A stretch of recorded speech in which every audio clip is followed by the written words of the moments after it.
Il a 2 ans à peine et rentre à Normal Sup.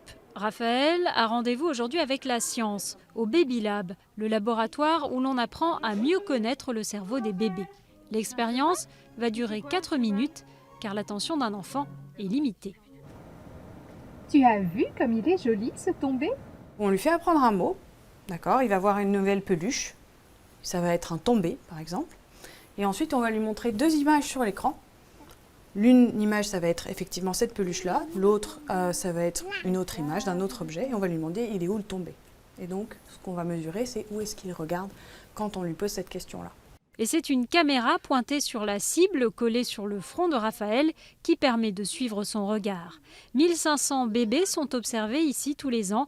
Ce type d'expérience a permis de révéler notamment que dès 18 mois, un enfant savait distinguer un nom d'un verbe. Des recherches qui sont relativement récentes.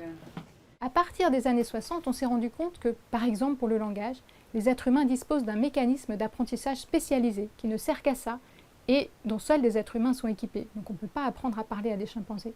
Et donc du coup, pour étudier ce mécanisme, on est bien obligé d'étudier des bébés humains. One little finger, one little finger. Ce mécanisme d'apprentissage permet d'apprendre aussi les langues étrangères dès le plus jeune âge. Dans cette agence qui propose des cours de langue dès la naissance, on croule sous les demandes de parents à la recherche de baby-sitters étrangers.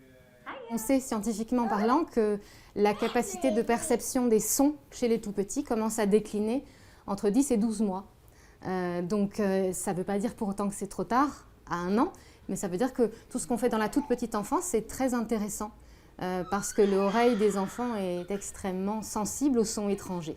De retour au Baby Lab, Raphaël, du haut de ses 2 ans, a fait avancer un peu la science et repart avec son diplôme de l'École normale supérieure.